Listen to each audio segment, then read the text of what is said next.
Ay, Kumusta? Uy!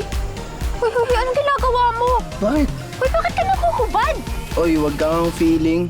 Malamang hubarin ko talaga to eh. Ito na lang yung nag-iisa kong polo eh. Mamaya mamantsahan, madumihan palalo eh. Di wala na ako susutin. Oh.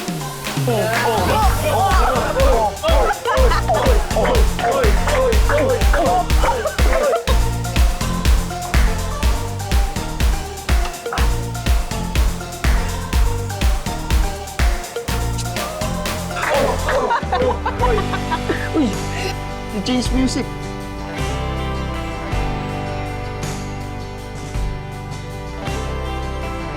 Gusto mo tignan? Ha? Ano? Ano nga, nailawan. Okay na to. Okay na? Okay.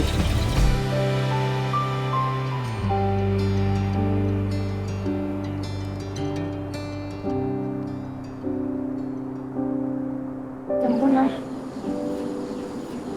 Tsaka may madalas pumunta. Bakit kaya ganun, no?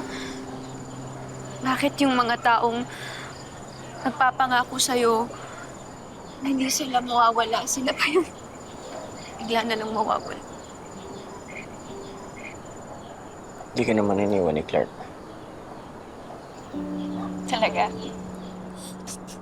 Mag-isa ako ngayon. Kung hindi niya ko iniwan. Hindi ka naman mag-isa. Alam ko yung nararamdaman mo. Alam mo, Alex, hindi mo naiintindihan yung nararamdaman ko. Hindi mo alam yung pakiramdam na magplano ng isang buong future kasama yung mahal mo sa buo. Tapos bigla na lang mawawala ng ganun.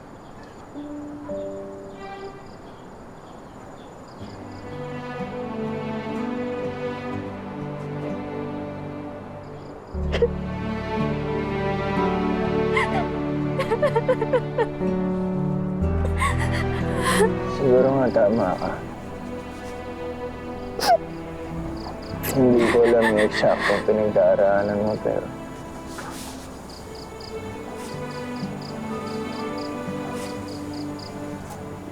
Pero alam ko kung gaano kasakit. Alam ko yung nararamdaman mo. Alam ko yung pakiramdam na nagmahal ka ng 9 years. Kulang na lang pakasalan ko siya. At alam kong yun yung gusto niya. Hindi ko magawa. Hindi ko magawa. Kasi ano, dami kong responsibilidad. Alam ko kung gaano kasakit nung hinatid ko siya gamit yung kotse na yan. Nung kinasal siya. Hindi niya ako matignan. Inagsisisihan ko na hindi ko siya pinaglaban. Kasi pag pinilit mong magstay yung taong pagod na, kung pinapangarap niyang bahay magiging preso. Kaya ayun, pinalaya ko siya.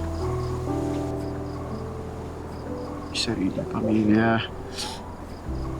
Inimbitahan pa nga ako sa kasal niya. Ano, matand ka? Siyempre hindi. Bakit hindi?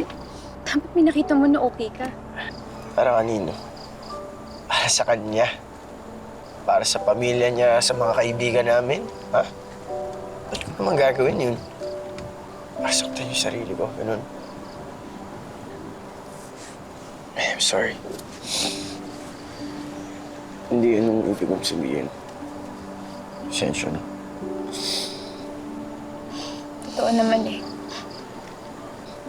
Kaya rin naman ako tumakas sa kasal namin ni William kasi ayoko rin mabuhay ng ganun. Hindi kaya mahal mo naman siya, pero namimiss mo lang si Clark. Naisip ko din yun. Narealize ko na siguro dahil namimiss ko si Clark, pero ayoko lang magpakasal sa taong hindi ko naman talaga gustong pakasalan. Sa taong hindi ko naman talaga pinilit.